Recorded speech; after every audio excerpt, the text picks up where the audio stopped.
Bonjour, bienvenue dans cette vidéo dans laquelle nous allons parler des pare-feux ou encore firewall.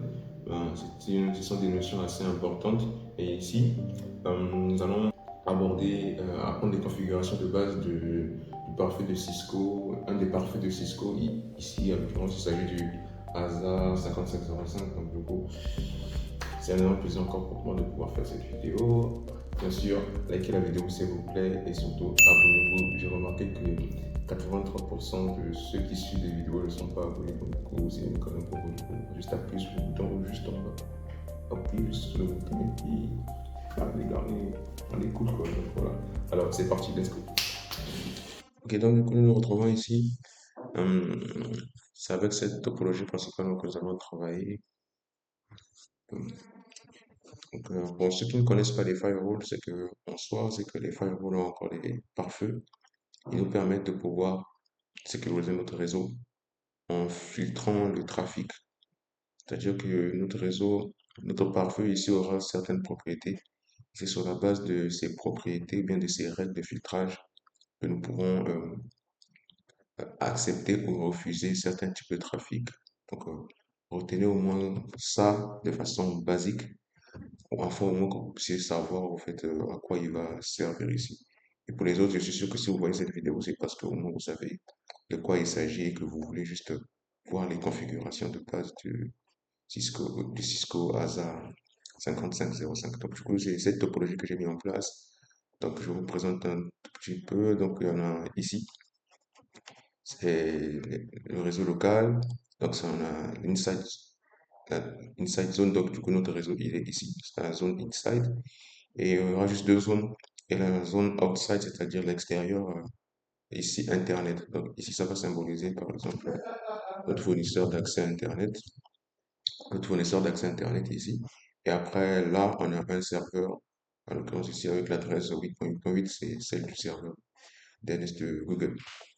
OK. Donc, première chose que nous allons faire ici, c'est que nous allons d'abord configurer les éléments de base, c'est-à-dire les composants ici, les terminaux, les routeurs, ainsi de suite. Donc, au moins les attributs des adresses IP. Donc, je vais commencer d'abord avec ici, avec nos firewalls. Je vais faire un peu comme dans la réalité. Du coup, l'administrateur, il va se connecter avec un câble console, ici RS232, port console, excellent. Donc, ici, vous allez voir que pour la outside zone, c'est-à-dire la zone externe, ce qui envoie vers Internet, c'est que nous avons euh, l'interface PTH 00 Ethernet 00. Et pour l'inside zone, on a l'interface PTH 0/1. Bon, pour la configuration, donc du coup, je suis sur mon ordinateur, je fais ça, je viens ici au niveau des terminals, je fais tout ça, et puis bam, je suis là, la configuration maintenant de mon pare-feu. Donc, c'est comme d'habitude, enable,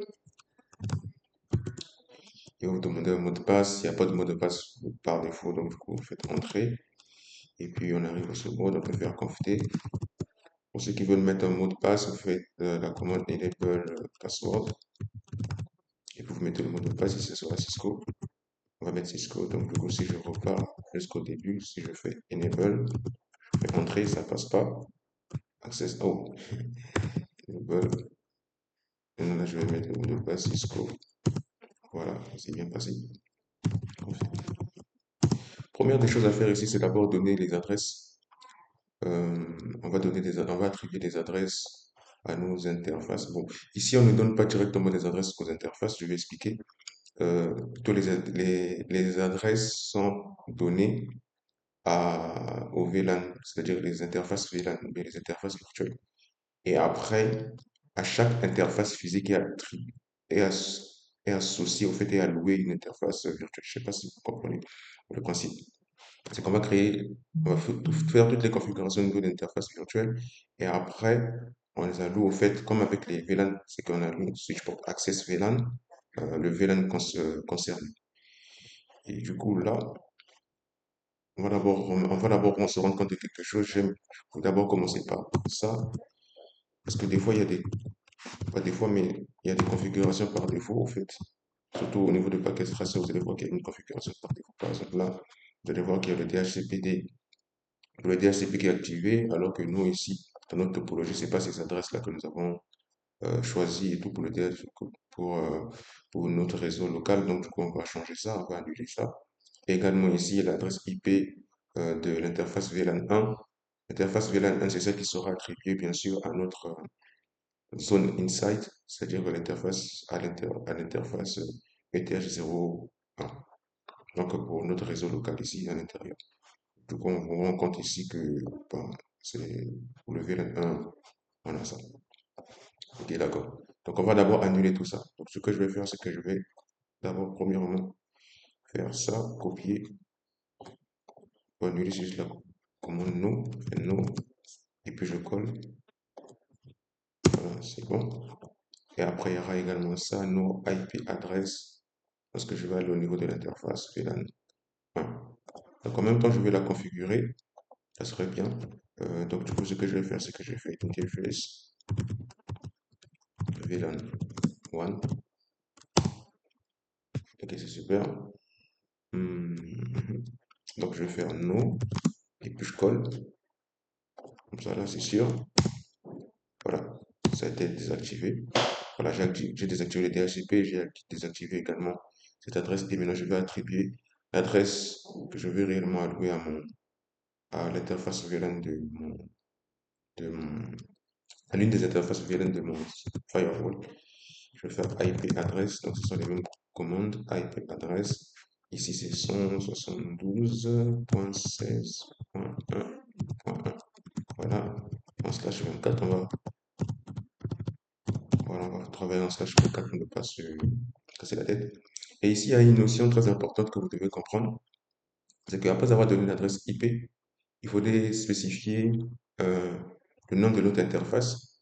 Bon, par défaut, c'est donné inside. C'est le même nom que nous allons également prendre. Mais vous pouvez donner le nom qui vous plaît. Ça peut être LAN, ça peut être maison, je sais pas, entreprise, peu importe. Mais ici, par défaut, c'est inside. Je vais également laisser inside parce que c'est avec inside que j'aime aussi travailler. Et également la notion de security level. Donc, security level, il y aura une vidéo consacrée exactement à plus de détails concernant les firewalls et nous allons voir les types de topologie. Et pour faire court, c'est que en ce qui concerne la security level, c'est le niveau de sécurité, traduit basiquement de l'anglais au français. Niveau de sécurité, c'est que en fonction de chaque zone de notre pare-feu, nous avons un niveau de sécurité. C'est-à-dire que cela démontre au fait pas l'importance, mais l'assurance ou encore la fiabilité, voilà, la fiabilité, cela démontre en fait la fiabilité de la zone. Par exemple, je suis la zone security level, c'est-à-dire la zone par exemple inside ici à l'intérieur, euh, c'est une zone fiable parce que c'est mon réseau local. Donc du coup, ce trafic qui est ici, il est fiable. Donc on va lui donner, par exemple, ici, le cas ici c'est 100. Et également, il faudrait comprendre que le security level va voilà, de 0 à 100. 100 c'est le maximum, donc plus le niveau de sécurité, le nombre ici est élevé, plus la zone est sécurisée. Donc du coup, par exemple, pour une architecture DMZ, bon, pour ceux qui ne connaissent pas, c'est pas grave, et vous pouvez faire des recherches, mais ce qui est sûr, c'est qu'il y aura une vidéo consacrée à cela.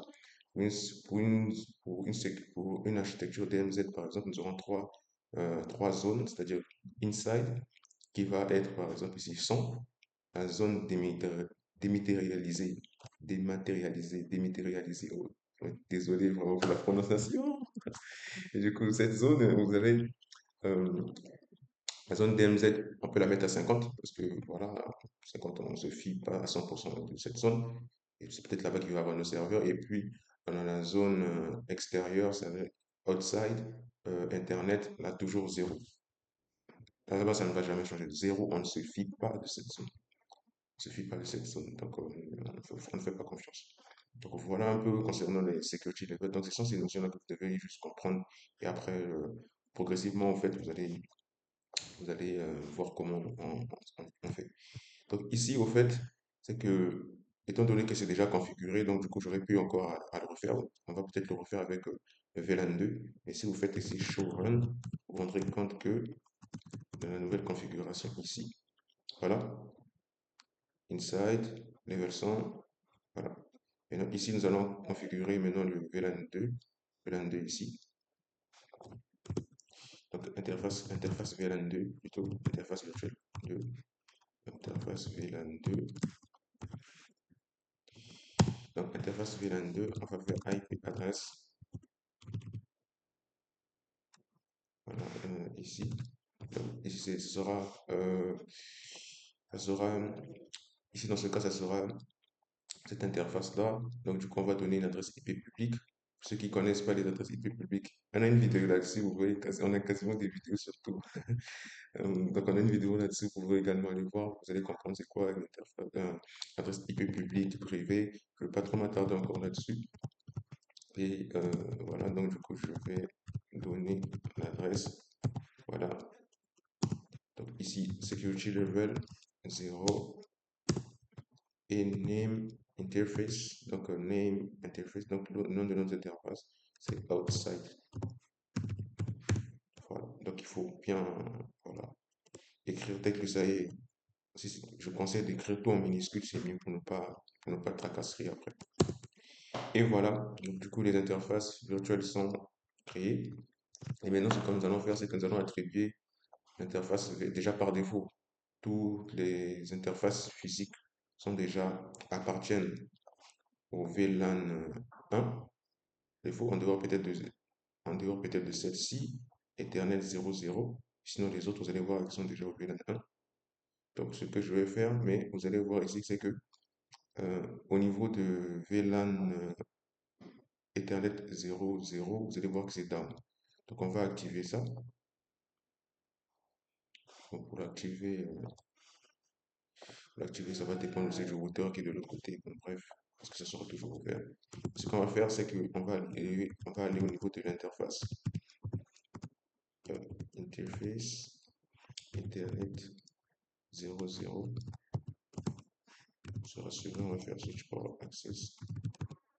VLAN 2. Voilà, est-ce que ça fait le changement? Je pense pas. Ok, c'est bon. Ce qui est sûr, c'est que à ce niveau-là, c'était là OK. Bon, ceci étant fait, donc on va maintenant configurer le DHCP ici pour que les adresses IP soient allouées ici. Notion de DHCP, je vais pas me vanter, mais on a déjà parlé de ça également sur la chaîne. Donc du coup, allez-y voir la vidéo égale. Donc du coup, c'est ça. Donc le DHCPD, c'est la commande DHCPD, ici, DHCPD. Et premièrement, en fait, c'est qu'on va mettre l'adresse, c'est-à-dire les adresses qui seront distribuées au niveau de notre réseau local. Donc, on a 172.12.1.5, on va commencer à 5 jusqu'à 172.16.1.5, non, point 30, jusqu'à 30, par exemple. Normalement, de 25 à 26 adresses comme ça. Voilà, et puis, on va faire ça inside au niveau de l'interface inside. Ceci étant, voilà. Donc, c'est à l'intérieur qu'on va distribuer automatiquement.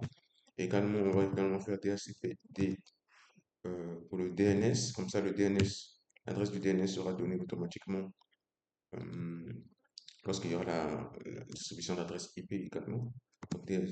Donc, DNS 2.8.8.8.8.8.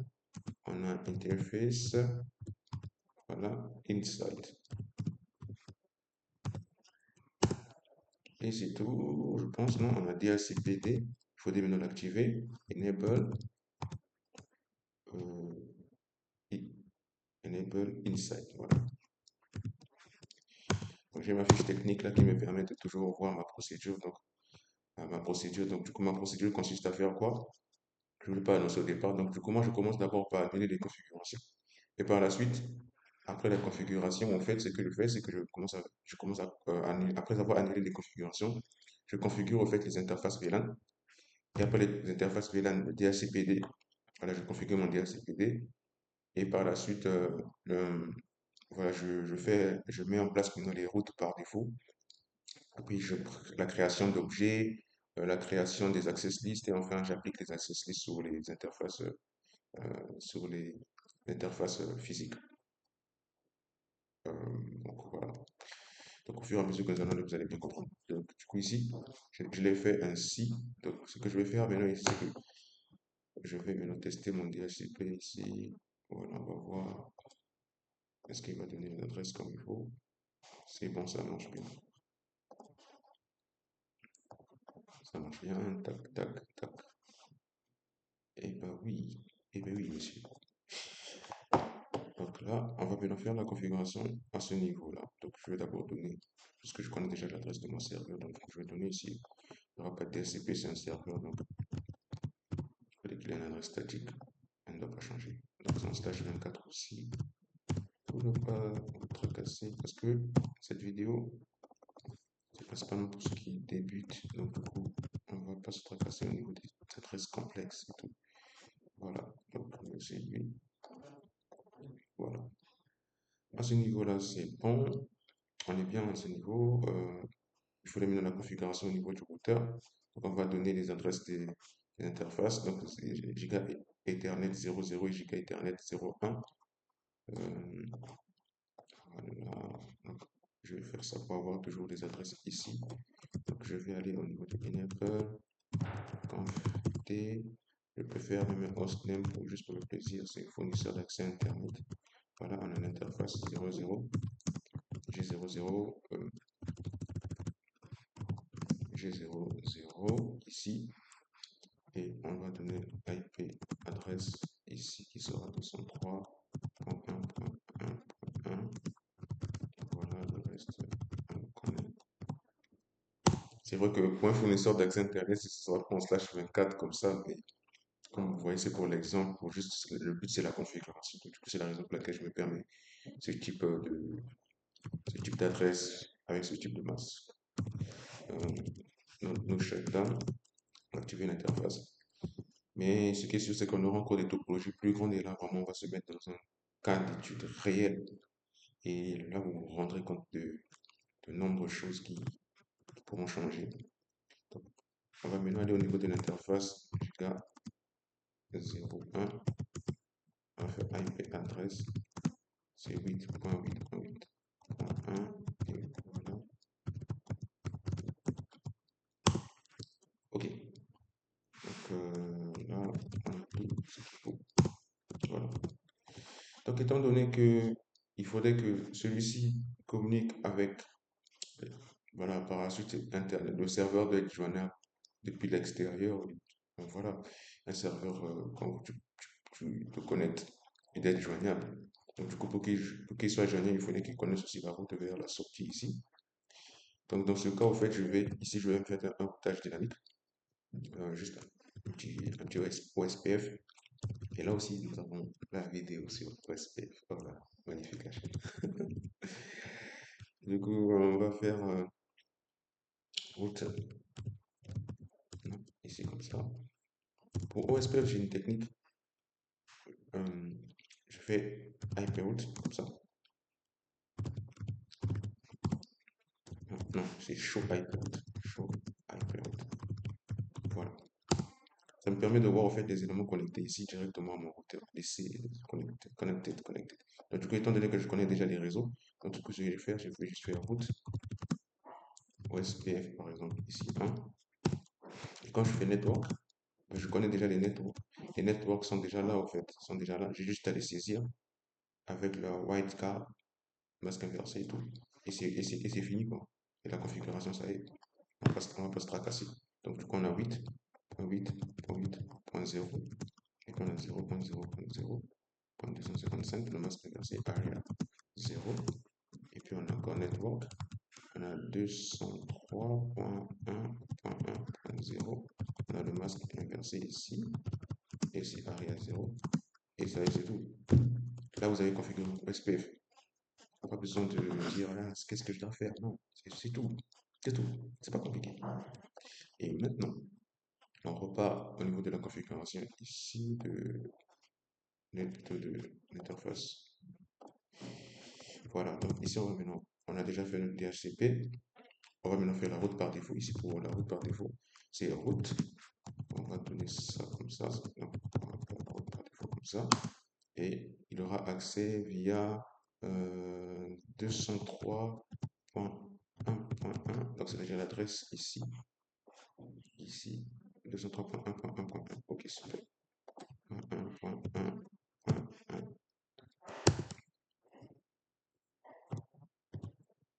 Qu'est-ce qui se passe? Est-ce qu'il y a une notion que j'ai loupée? Ah oui, outside. Ouais, pour la sortie. Outside. Outside. Super. Donc là, c'est bon. On l'a fait. Et certainement, vous allez vous demander, mais ok, c'est bon, tu as mis le montage, tu as mis tout ce qu'il faut. Donc normalement, logiquement, si toute la route est là, je suppose qu'on peut pinguer. Eh bien non. Eh bien non. Il y aura toujours ici un blocage.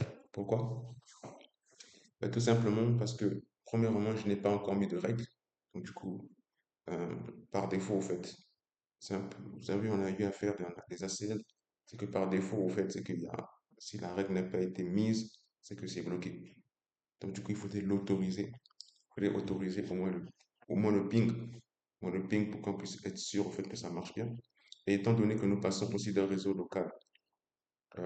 d'un réseau local ici, nous sortons sur Internet et on a vu cela avec la notion de NAT, PAT et NAT et le NAT, on a vu le NAT, le PAT, euh, NAT dynamique, NAT statique. Donc on a vu tout cela. Donc du coup, pour, pour sortir ici, il fallait qu'il y ait une translation en fait, translation d'adresse. Il fallait qu'il utilise une adresse IP publique. Et pour cela, au fait, nous devons créer un objet. Donc c'est sur cet objet, au fait, que c'est sur cet objet que nous allons euh, configurer notre NAT. Et comment on fait? C'est qu'on fait objet, la notion c'est objet, ici objet, voilà. Donc quand on met objet, network, et puis le nom de l'objet. Ici on va l'appeler local area network, pour notre réseau local. Donc du coup, quand on crée cet objet, on met le subnet, donc du coup le sous-réseau, l'adresse de notre réseau local 172, l'adresse du réseau, donc 172.16.1.0 ici. Et voilà, je mets le masque. Là, on est bien. Donc, après maintenant cela, on va maintenant configurer notre NAT. Donc, du coup, c'est une translation d'adresse qui va partir de l'intérieur vers l'extérieur ici. Donc, du coup, il va partir ici. Cette adresse sera changée en adresse publique. Donc, du coup, c'est la commande NAT. NAT ici. Donc, on met la parenthèse. Donc, on peut voir là, si vous mettez point d'interrogation, vous allez voir. Donc, interface, voilà, if name, donc du coup, le nom de notre interface à l'intérieur, à l'intérieur, et le nom de notre interface outside, donc de l'extérieur. Et puis voilà quoi, donc c'est comme ça que je la commande. Donc, on ouvre la parenthèse, ça s'appelle inside, je mets une virgule, outside, c'est la raison pour laquelle j'ai laissé les noms. Donc vous, de votre côté, vous devez mettre le nom que vous avez choisi, c'est important. Vous n'allez pas juste que vous mettez inside, outside, et vous allez croire que ça va marcher. Non, vous devez mettre le nom que vous avez choisi. Si c'est inside, outside, tant mieux. Donc après, on fait dynamique, interface.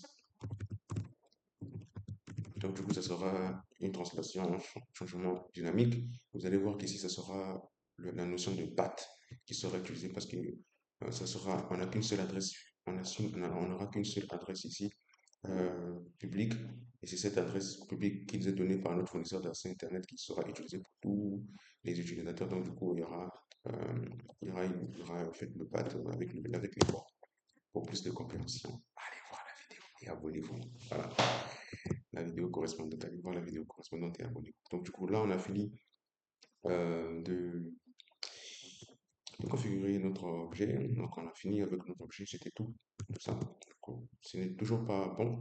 On peut même faire un test pour voir si notre NAT fonctionne bien.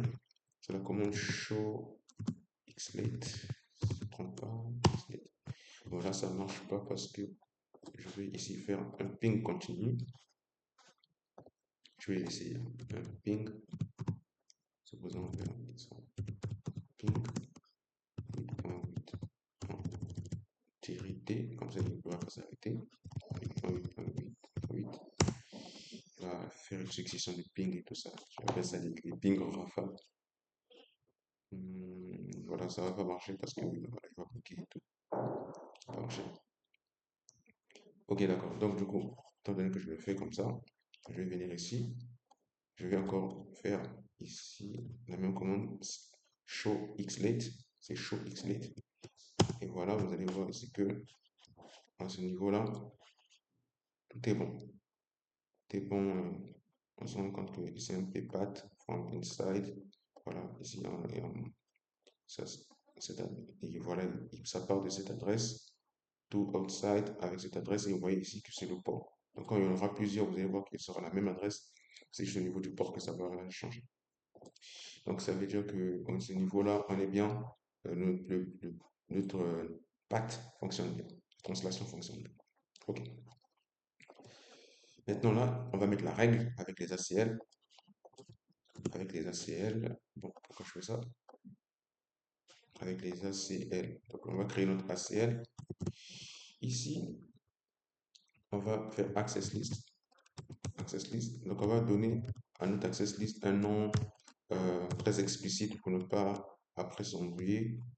On va donner à notre access list. Ah non, ici. On va donner à notre access list un nom très explicite parce que ce qui est sûr, c'est que après, lorsqu'on en a beaucoup, on aura beaucoup de règles. Si les noms ne sont pas très explicites, on va s'embrouiller. Donc, du coup, on va donner un nom très explicite ici. LAN to outside. J'ai mis tout en majuscule ici. LAN to outside. Ou encore line to internet. Voilà, c'est encore mieux. Parce que outside, c'est vrai. Bon, bref.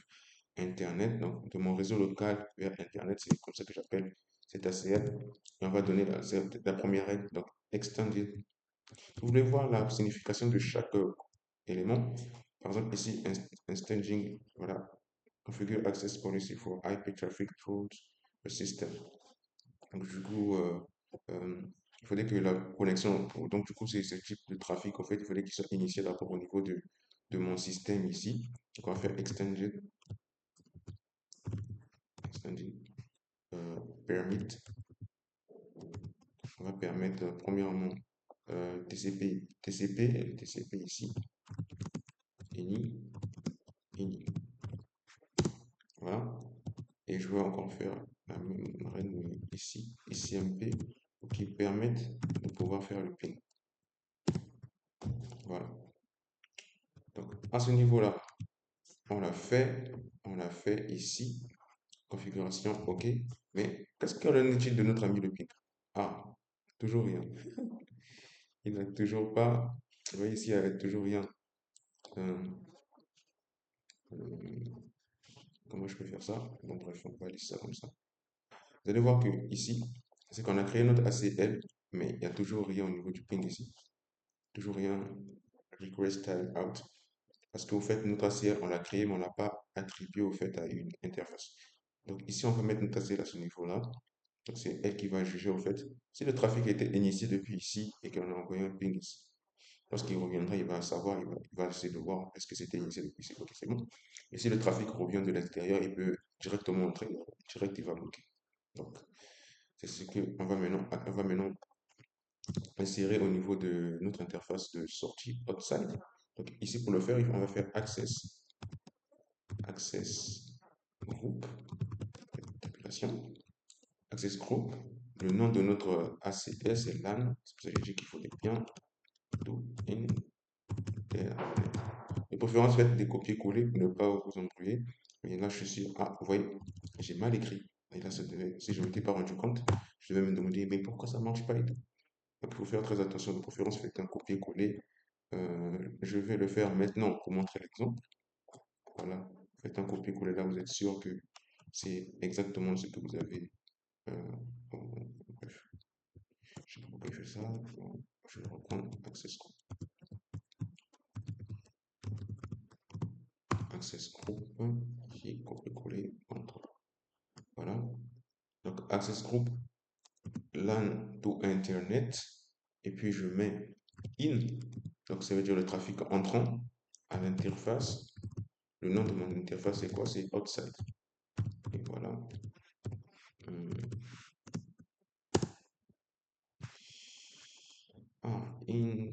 Voilà. J'avais déjà mis in. Voilà, interface. On va voir qu'est-ce qui se passe.